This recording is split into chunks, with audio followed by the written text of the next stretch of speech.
할렐루야, 천국을 소망하시는 성도님들 반갑습니다. 저는 신천지 강사 남상봉입니다.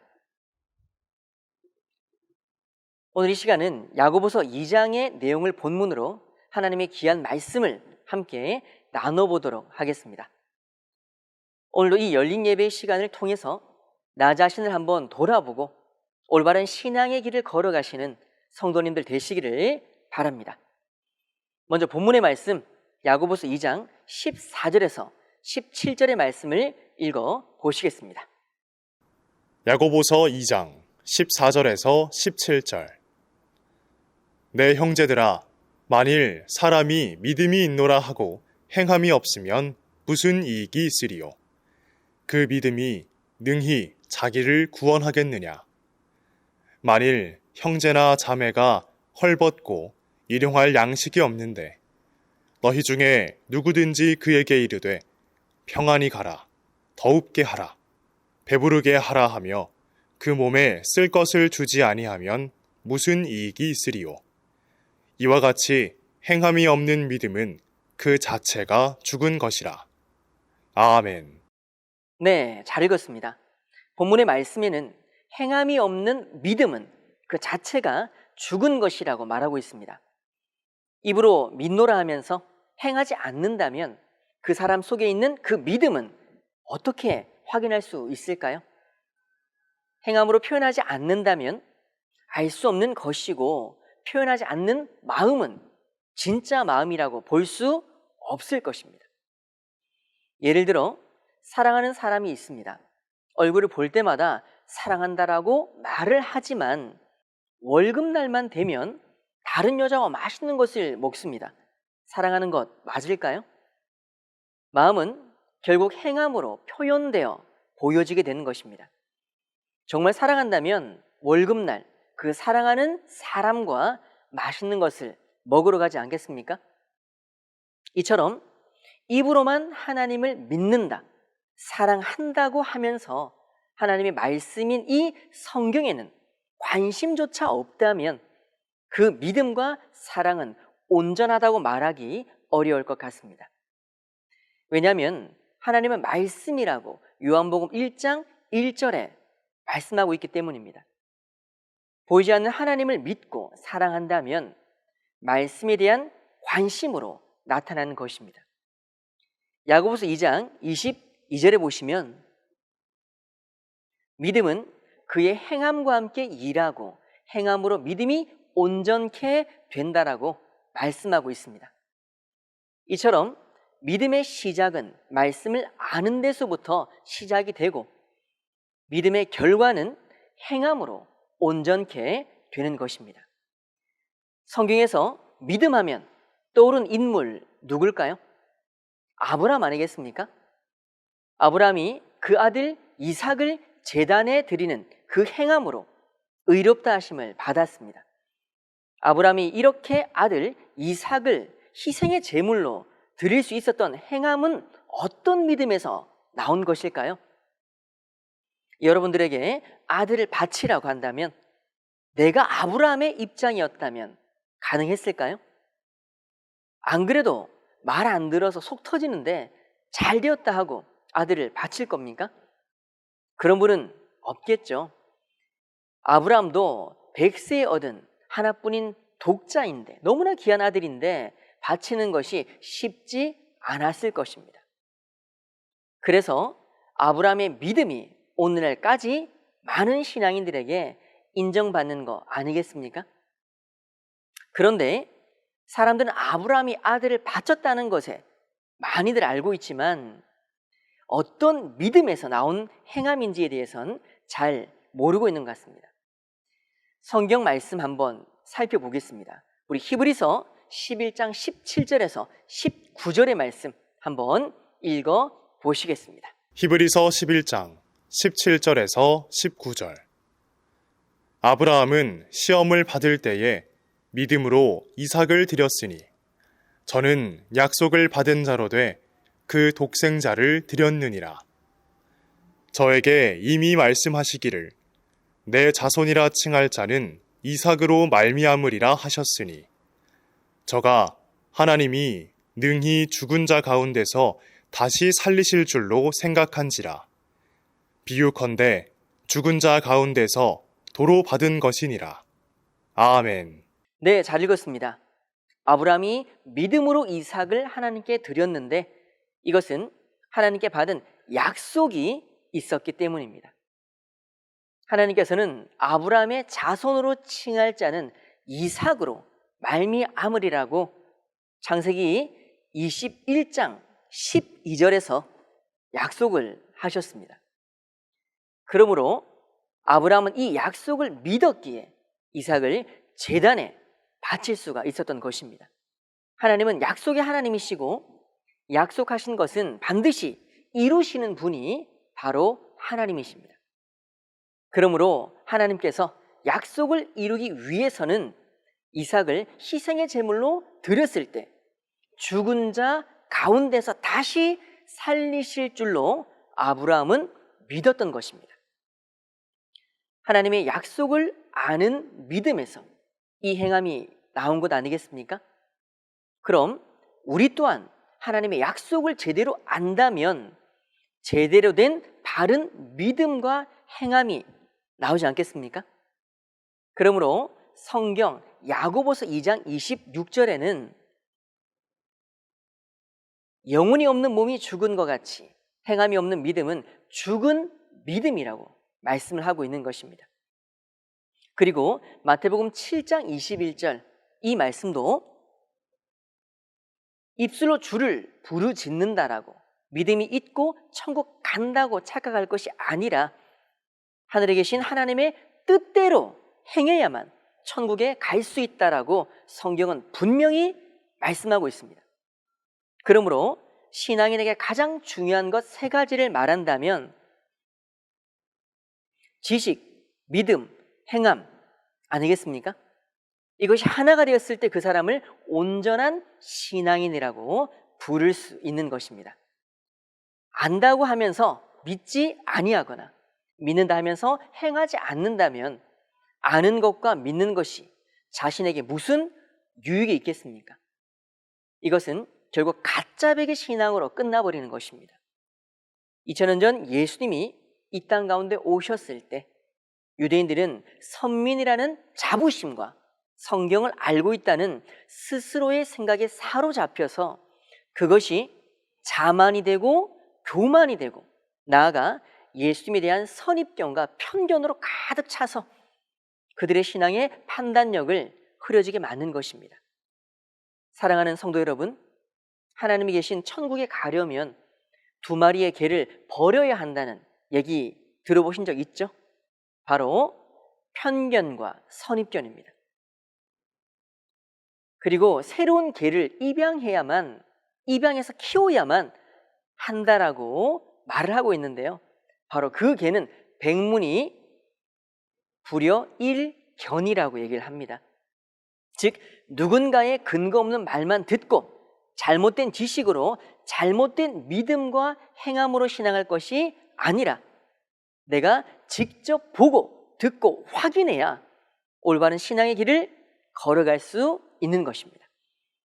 그래서 신앙을 하는 성도들은 성경을 바로 알기 위해 관심을 가지고 노력해야 하는 것이고 성도를 이끌어가기 위한 목자의 사명은 성도들에게 좋은 꼴과 같은 하나님의 양식을 양떼에게 먹이는 것이 바로 목자의 사명인 것입니다. 제가 좋아하는 시가 있습니다. 윤동주님의 서시, 다들 잘 아시죠?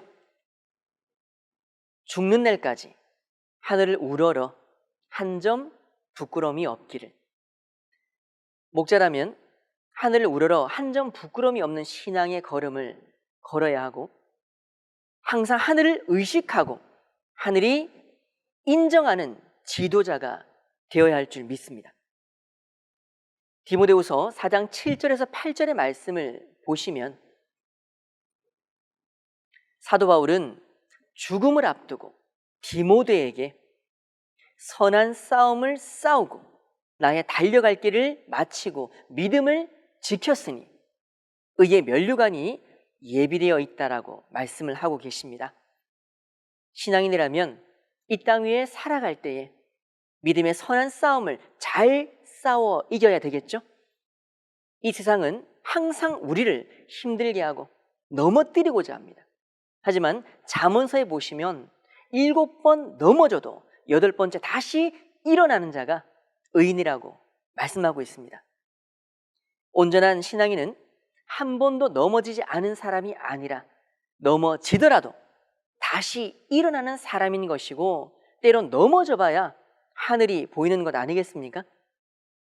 사람의 신앙은 힘들고 어렵고 넘어질 때 그 사람의 믿음이 드러나는 법입니다. 평소에 좋을 때는 모든 사람이 신앙이 다 좋아 보이고 믿음이 있는 것처럼 보입니다. 하지만 힘든 순간이 왔을 때, 그 사람이 벼랑 끝에 섰을 때 하나님을 의지하느냐, 세상을 의지하느냐, 그 행동으로 그 사람의 믿음을 알 수 있는 것입니다.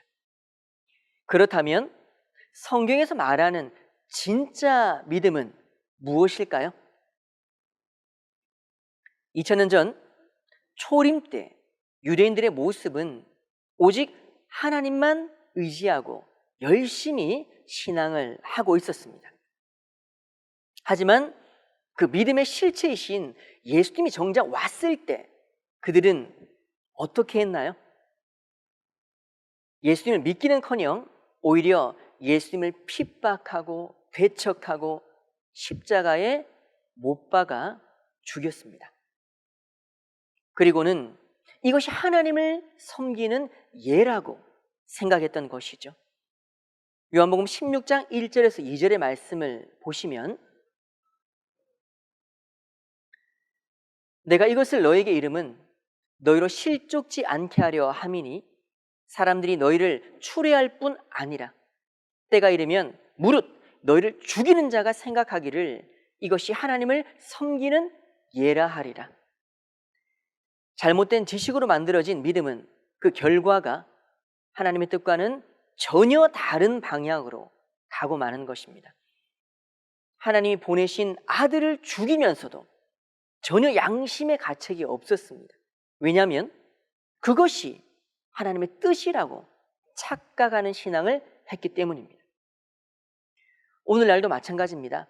내가 성경을 제대로 알지 못하면 나는 바른 신앙을 하고 있고 나와 다르면 이단이라고 핍박하고 배척하는 것을 우린 너무나 당연하게 생각하고 있는 것입니다. 마치 그것이 하나님을 섬기는 예라고 말하면서 말입니다.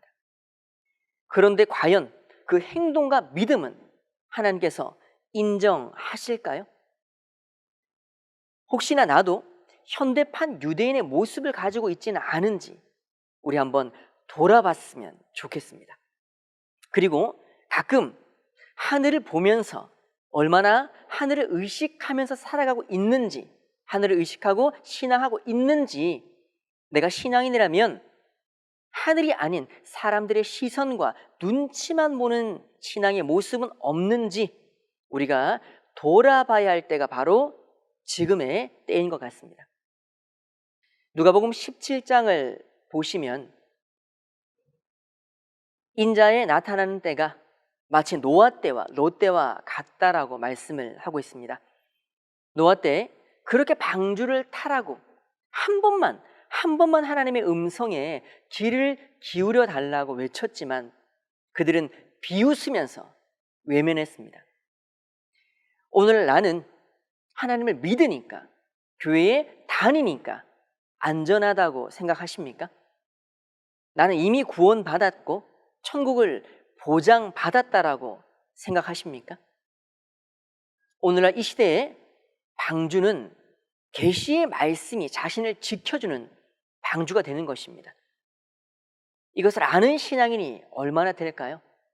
그러니 예수님께서 인자가 다시 오실 때 믿음 있는 자를 보겠느냐라고 하신 거 아니겠습니까?